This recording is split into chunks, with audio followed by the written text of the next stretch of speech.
hello. Welcome back to Habit Helps, a podcast of Creekside Community Church in San Leandro, California, where we talk about how habits build you and about how you can build better habits. My name is Jeff Bruce. I'm one of the pastors here. I'm joined by Creekside's founding pastor, John Bruce. That may be your new title. Dad, how you doing? I'm good. How are you? I'm good. I'm great. I've got 3 coffees now. Wow, so. Dad. You're rejuvenated. I am rejuvenated. Like a second-half Niners team, That's just right. coming out rejuvenated. All they needed was caffeine. That was the key to their victory. Wow, I didn't know that. Not many people do. That's good. Well, now that you're properly caffeinated, we can start our podcast. So that's good. So today we're going to continue our series, Smart People, What Proverbs Teaches About Building Habits. Proverbs is the Bible's catalog of wisdom. Biblical wisdom is all about skill in living, about those small daily decisions we make. And so in one sense, Proverbs is about habits. It's about those incremental improvements, those small decisions that over time will yield great blessing in our life. So we've been looking at the kinds of habits Proverbs commends, that it talks about. And we spent a few weeks here talking about integrity. Well, we talked about it last week. And we're going to talk about it again this week because according to Proverbs, smart people pursue integrity. So, Dad, last week I said just about everything I had to say about integrity, but apparently you have more to say about integrity. So what better way to start the podcast than to have you continue? Okay. Well, I was interested in just what areas of integrity Proverbs focuses on. And I want to talk about 4. First of all, that smart people are honest people. They're honest about their faults. And that's one of the themes of Proverbs. I thought about what is it that what's the most common complaint about Christians that we hear? Hypocrites? Exactly. That comes to mind immediately. A voice. Yes. Told me. Yes. Max. That's right. That's good. I think Max actually just looking at me and saying hypocrite. Yeah, just at me. Yeah, but yeah. You hypocrite. Yeah. But it's not our failures that make us hypocrites. It's our refusal to acknowledge those failures that make us hypocrites. And that's why Proverbs says that smart people are honest, refuse and admit their failures rather than hiding them. Proverbs 28:13, he who conceals his transgressions will not prosper, but he who confesses and forsakes them will find compassion. And this is so counterintuitive because our natural response when we do something bad is not to tell anybody. We want to keep it silent because we think it will ruin our reputation. Solomon recommends complete disclosure. Going public on the things we do wrong just seems dumb, but Solomon says it's the wisest thing we can do. And I'm going to talk about why that would be. Why something so counterintuitive is actually wise. I think, first of all, we need God's blessings to prosper. And I can't fool God. And I can't tell you how many times I've had to apologize to somebody, often for things that they didn't even know I did, because I wanted to be right with God. And I knew that God wouldn't bless me if I wasn't honest with him. So walking with God is not living a perfect life, but it is living an honest life. And God wants us to be honest about that. Second reason I think that confessing your faults is wise is that people know more than we think they know. And Jesus says in Luke 12:1-3, he began saying to his disciples, first of all, beware of the leaven of the Pharisees, which is hypocrisy. Why? There is nothing covered up that will not be revealed, and hidden that will not be known. Accordingly, what you have said in the dark will be heard in the light, and what you have whispered in the inner rooms will be proclaimed upon the housetops. So why are the disciples to avoid hypocrisy? Well, really, hypocrisy doesn't work because God is able to reveal to other people what you're lying about. And boy, you can see that in the history of the church, that if you're a Christian, you don't get away with anything. God will make sure that what you whispered in the dark will be proclaimed on the housetops. We've said it often around here. Remember, Christians get caught.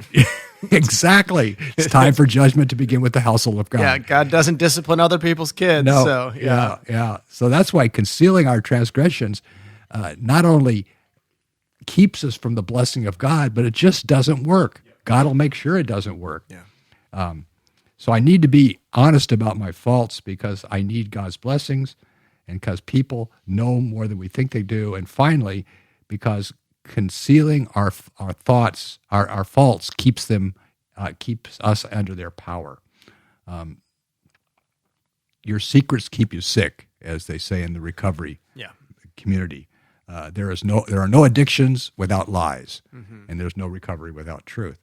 And so that's why James says, therefore, confess your sins to one another and pray for one another so that you may be healed. Unless I'm willing to confess my sins, at least to a fellow believer, I'm not really serious about conquering it. Yeah. So. Yeah. It's really good. I think there is something counterintuitive where you think, well, if I am open about my weaknesses and appropriately open with people, that it'll hurt my credibility with them. Yes. Or they'll think that, Yes. I'm less than in some way. Yeah. But in reality, it works just the opposite. That people who are very self-aware they are able to build credibility and trust with people so much more quickly. Yeah, absolutely. Honesty is key. I was reading about a survey that was done years ago around the globe, but they were testing what are the qualities that people admire most in a leader. Yeah. And even though it was different cultures and different situations, the answer that came up, they discovered, I think, over 200 virtues that people admired. But the number one virtue people admired in a leader was honesty. Yeah. That was what gave credibility. So same thing. That's what will really give you credibility. He who humbles himself will be exalted. Yeah. And that's a promise. Yeah, and to a way to think about it for listeners might be to ask yourself, when's the last time you talked to someone who was really self-aware? Yeah. As they were talking, just in situations, they knew where their weaknesses were, they knew where their foibles were, or their failures, or their patterns of sin. Even asking another Christian, what are your besetting sins? Yeah. What are the 3 or 4 areas in your life that you just know this is going to get me? Yeah. Do they know those? Are they even aware of them? Yeah. Yeah. And, I've found often people are completely unaware. And often I've been unaware too. And so I think it is a painful process, but it's so necessary for credibility. Yeah. It's painful because it's humbling. Every time you confess, every time you own up, it's you feel it knocks you down a few notches, in your own estimation. And so we've really tried with our own kids to apologize every time we know we did something wrong, Absolutely. no matter what. Yeah. And I've screwed up a lot as a parent, so I've apologized to my kids quite a bit. And sometimes I kind of think I shouldn't apologize this much, but realizing that if I don't create that tenor and that culture, then ultimately I am demanding a standard from them that I am not asking myself to meet. Yeah. Yeah. And that will kill my credibility. Yeah. In the long run. Yeah. No, this is life and death stuff, and that's so wise to do that. I think before we leave faults, I think the other thing is important to realize that only God can show us our faults. Yeah. And that's why a close walk with God is so important, and that if you're really walking closely with God, one of the ways you'll know it is not by an overwhelming feeling of joy and righteousness, but a healthy awareness of your own sins and where sin is really knocking at the door and trying to get to you. Yeah. I think I have a theory on this. Okay. When people say it's so hard to get in the Bible, I just, I can't enjoy it. One of the reasons is that it will make you uncomfortable because it will expose things and unearth things almost right away in you, where it challenges your beliefs, challenges your assumptions about how you think things should work. And reveals areas where you go, oh, I wouldn't have responded that way. Or, oh, I see that in myself. And the Bible's designed to do that. And I think that's one reason people avoid the Bible. Yes. Is just because we do not know what our faults are. They're hidden from us. That's right. They're they're often blind spots. And a blind spot by definition is something you're blind to. You cannot see that area. Yeah. And so it's this almost subconscious, sub-rational thing when you start reading the Bible, is that you get this feeling of discord and being out of alignment. Yeah. And that's not a bad thing. That's the Holy Spirit. Exactly. But it's training and it's uncomfortable. Yeah. Yeah. And so that's why, when people, if you're expecting just kind of this rapturous joy and comfort the minute you enter the Word, well, that's not exactly what the Word is designed to do. Right. It will comfort you, it will assure you, but it will also wound you and expose things. And you have to come in with that awareness that that is what the Word will do. Yeah. Which takes us back to Proverbs 28:13. He who confesses and forsakes them will find compassion. Yeah. That the confession of sin and repentance from sin is what brings peace. Yeah. Not ignoring them. So one area, honest about your faults. A second area that Proverbs would talk about being honest is honest about your finances. And I've just got a list of verses here for our listeners. Proverbs 16:11, a just balance and scales belong to the Lord.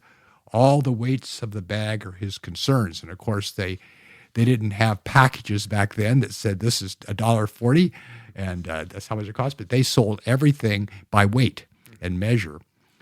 And what Solomon is saying is there's no small areas of integrity.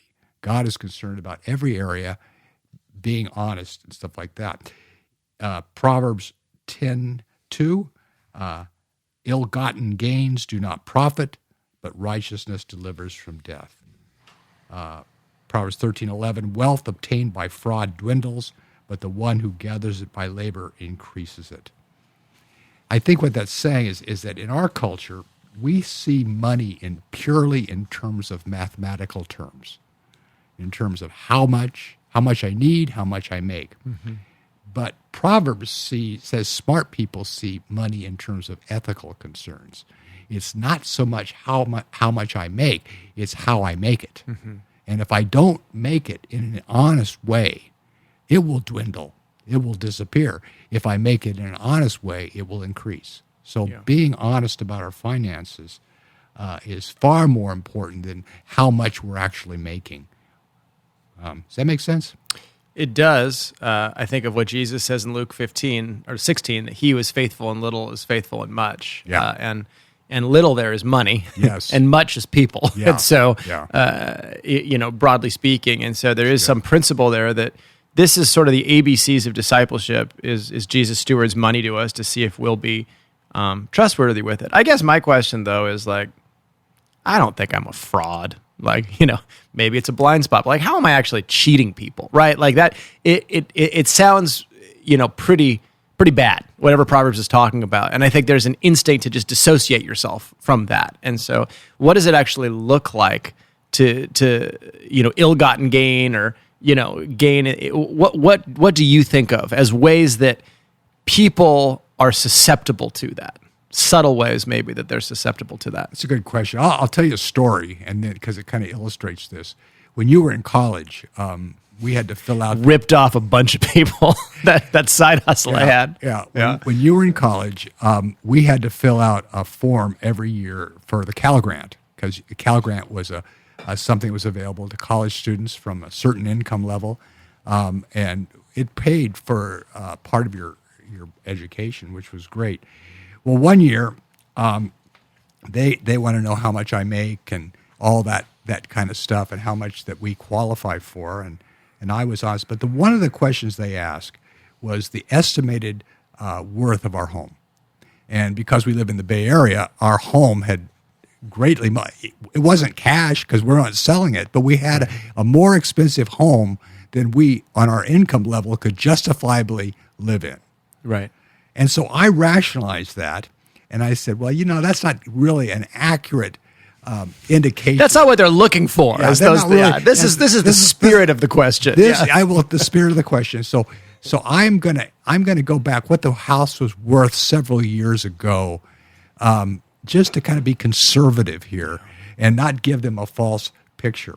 Well, you didn't get the Cal Grant, and I couldn't understand why. What the deal was. Why didn't we get it? So I investigated, And they said, well, we never got the application. And I know beyond a shadow of a doubt that application was so important. I know I got it in on time. Yeah. But somehow they mysteriously lost it. Yeah. And I saw that as the discipline of the Lord. Yeah. That the getting of treasures by a lying tongue is a fleeting vapor, the pursuit of death. And so it was a small thing of integrity, but there are no small issues of integrity to the Lord. And I took that as really from the Lord that you need to be honest in everything. So whether it's taxes, our expense accounts, our mileage, our returning things we borrow, taking company supplies for your own use, damaging equipment that you borrow and never repairing it, just kind of returning it, hanging on things that are lost by people rather than making every effort to find out who lost them and get them back. There's lots of small areas that relate to financial integrity. Right. But it's so important to the health of our soul that we're honest about all these financial things, because the worship of mammon is the biggest idol that the Bible warns us about. Yeah.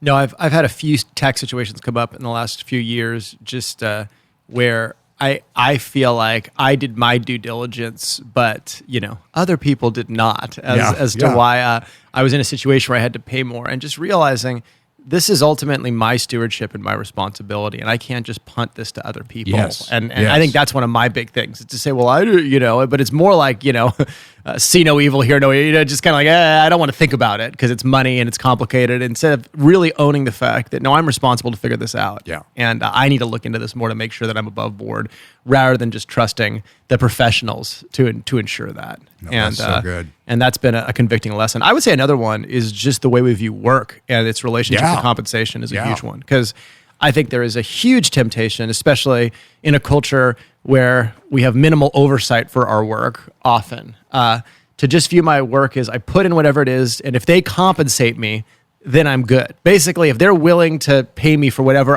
my current level of output or whatever, then that's fine. Now, obviously, there are situations where bosses are unjustly taking advantage, and that would be from the flip side, right? And abusing their power to get more out of their employees and underpay them. But for the employee, it's saying that I don't work primarily for compensation, but to glorify God and make a contribution, regardless of what my job is. Right. And ultimately, I'm reporting to him at the end of the day with my hours. And so it's not, do the bare minimum to keep this job and get paid so I can do the other things with my life I want. Yeah. It's that I should view my job as what God is calling me to do and do excellent work the hours I'm working. Yeah. And I think that's the most basic point, is that when I'm at work, I'm working. Yeah. No, that's so good. So to our listeners, if you feel like you're not being paid what you're worth, the first thing to look at is, how honest am I in my handling of my own money? Yeah. Because God will bless or God will discipline. Yep. Depends on whether you're honest. Third area, I think Proverbs teaches that smart people are honest about the facts. Facts are important to people with integrity. They don't want to say anything that's not 100% factual, which is why Proverbs has a lot to say about false witnesses. And a lot to say about the internet. Yes. Proverbs. Yeah. So Proverbs 19:5, a false witness will not go unpunished, and he who tells lies will not escape. Pretty clear there. Like a club and a sword and a sharp arrow is a man who bears false witness against his neighbor. I mean, he picks fatal or death-dealing instruments, and he says that and that's Proverbs 25:18, that a false witness is as deadly as a club or a sword or an arrow. He who conceals hatred has lying lips, and he who spreads slander is a fool. Proverbs 10:18. What motivates people to slander and to gossip? Psalmist says hatred, which is never a good thing. Proverbs 12:17, he who speaks truth tells what is right, but a false witness deceit. In fact, I love this one, Proverbs 26:18 and 19. Like a madman who throws firebrands, arrows, and death is the man who deceives his neighbor and says, was I not joking? If you're caught in a lie, just say, I was just kidding. Yeah. Guys, this is a huge misunderstanding. Yeah. You didn't know it was a joke. Yeah. Exactly. Yeah. So I think in the area of gossip is probably the area that most of us would apply what this is, that gossip is not a minor league sin. Telling lies, exaggerating, giving things that you think are factual, but they really aren't because you haven't really taken the time to investigate them. Passing on rumors and innuendos is never harmless because lives can be destroyed. I've seen churches split because of the conversations people are having in the background. Yep. And God takes those things seriously. Mm-hmm. So I would say just working on being as honest as I can and not saying anything that I'm not absolutely, positively sure of will guard you and will guard the people who hear them.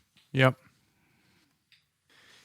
Yeah, I think it is so tempting in an information age to just pass things on all the time as you hear them. And I'm as guilty of it as anyone, of just hearing things, hearing interesting data, hearing interesting studies, and just immediately passing them on and acting like they're an authority instead of saying, I should probably look into that. Yeah.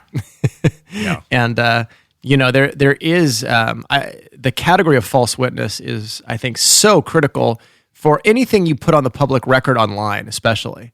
That anytime you're communicating digitally or putting something out to the public, if you are passing on a lie or misinformation, that is a serious thing. Yeah, you're a false witness. Yeah, that is false witness, and so just being circumspect. But I think more practically in conversations, I think one thing I'm always trying to think about is, what is the line for gossip or slander? Because people often want to know that, and kind of the question I ask is, what story am I telling about this person to this other person? What story am I telling, and is it one that would bias them in a certain way against this person? Mm-hmm, mm-hmm. And if it is, then that to me is where I cross the line. Yeah. Especially if I haven't talked to the other person about this kind of thing, because this gets back to the fear of the Lord. God brings things into judgment. Yeah. And if this person who bugs me is doing yada, yada, yada, yada, maybe I'm the one responsible to rebuke them. Maybe God's responsible to hold them accountable for this thing. What I am assuredly not accountable to do is to be the judge of this person in my court and make other people believe that my court is the one that holds court. Yeah. And so that they form their own opinion of this person based on that as well. Yeah. And so I think that's, if I'm trying to shape a narrative about a person when I talk to other people, that's my own check to just say, is it worth it? Yeah. Why is it worth it to have this conversation? Is any potential good? Yes. Worth it? Yeah. Yeah. And you bring up a good point that God is ultimately the one who will bring that person to justice. Yeah. I don't have to. That's not my job. Nope. I need to leave room for the wrath of God. Vengeance is mine. And so, or even the discipline of God, if it's another believer, to just say that it's not my job to build a consensus about this person so that they yada, yada, yada. Because if the works of the flesh are evident. And if this person is really working the works of the flesh, it's going to be evident to other people too. And that's the strongest teacher to another person to avoid someone. Right. Not the things I could say. So now there are situations where you have to warn about people, but I would just say that's an area of to tread very lightly. Yeah. Be careful. Exactly.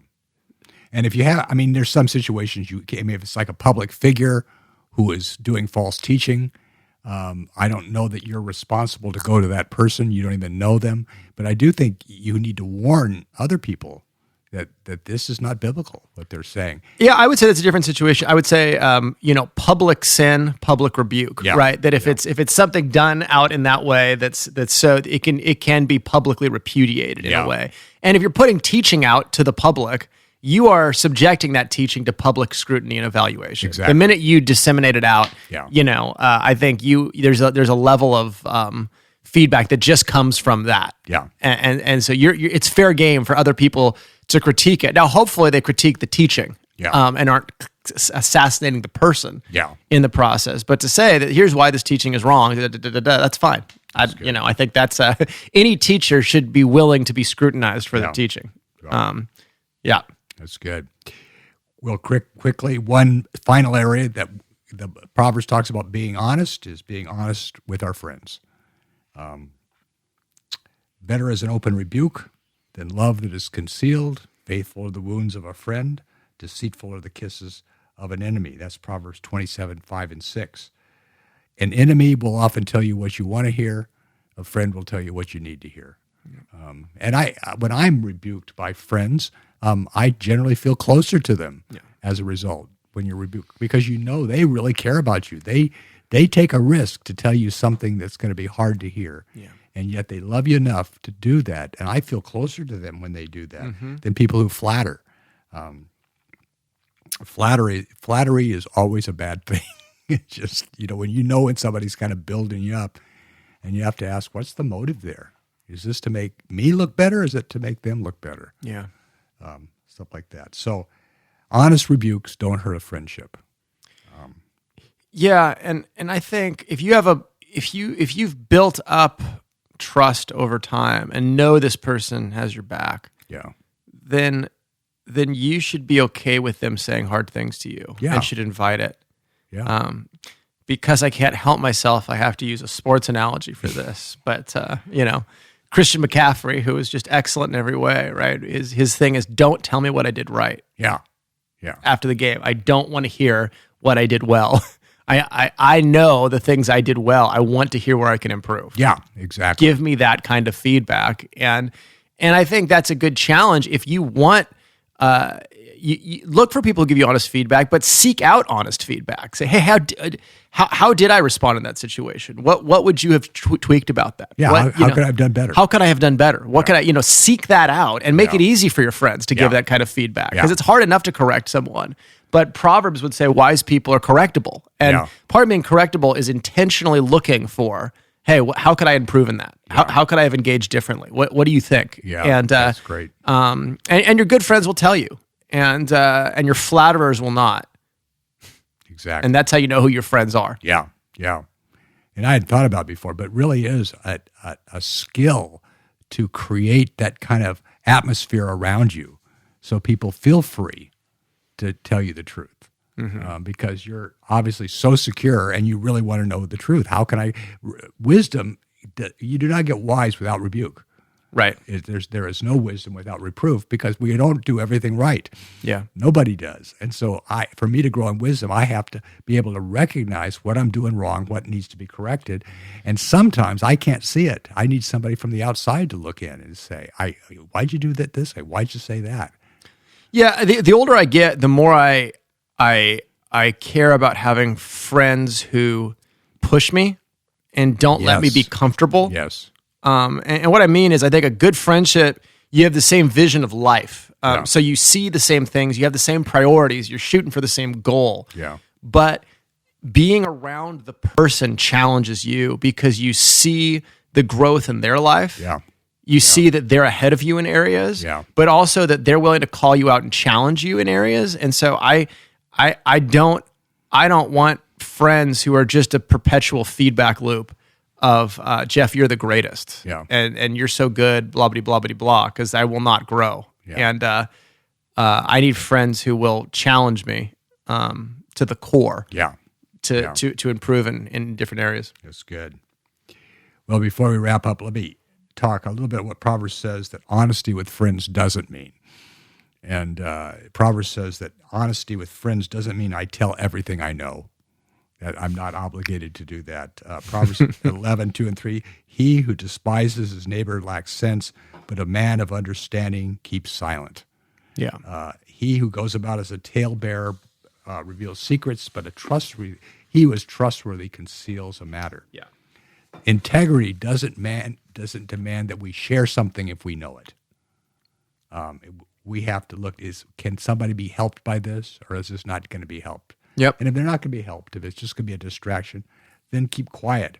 And then second, honesty doesn't mean venting and keeping it real and letting everybody know when we're upset or how we're feeling at the moment, which seems to be.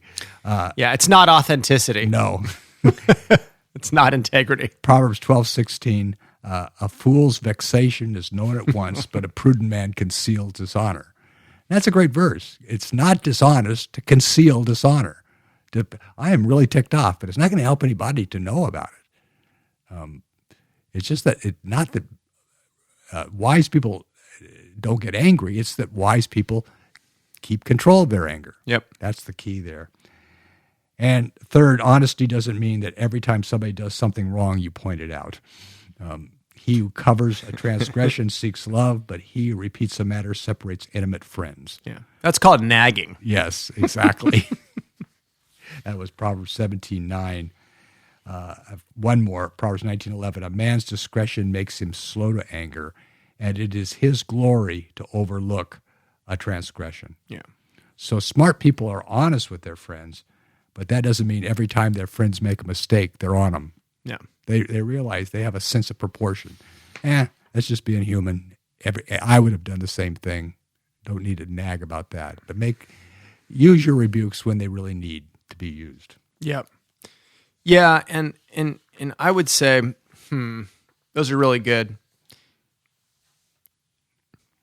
Trying to think about how to phrase this, but it's you're rebuking them because you want to see them grow and honor God in their life.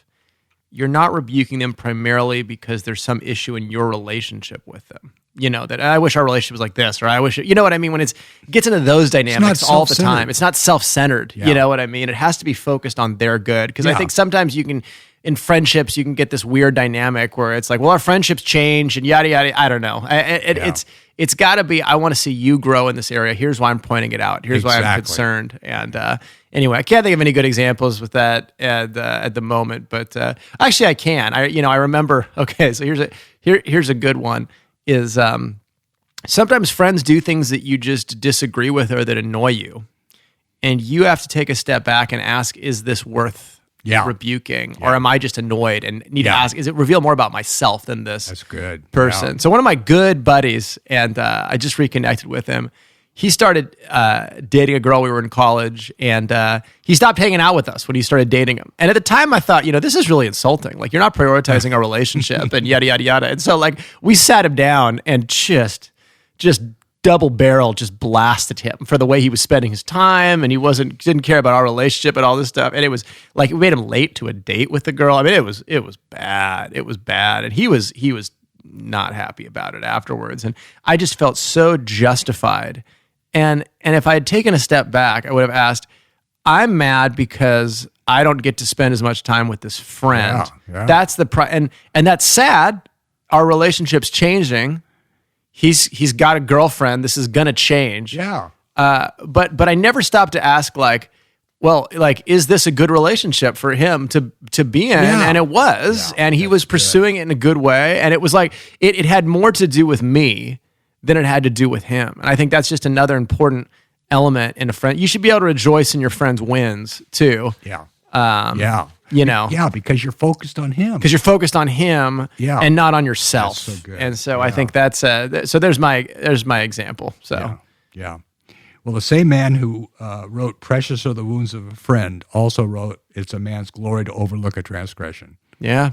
And so I don't rebuke because I'm angry or fed up or anything. Like, I only rebuke when I think it'll do some good. Yep. And it's focused on the other person. I just think of Jesus. Jesus said to his disciples just before the cross, he said, "I have many things to say to you, but you're not ready to hear them." Yeah, it's one of my favorite verses. Yeah, and so the Holy Spirit will teach you this stuff when he comes.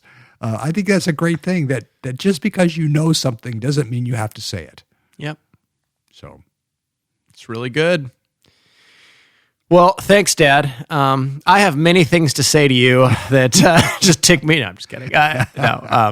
No, good stuff. Hopefully this has been helpful to you too, listeners. And so thanks for listening, and we'll talk to you again soon.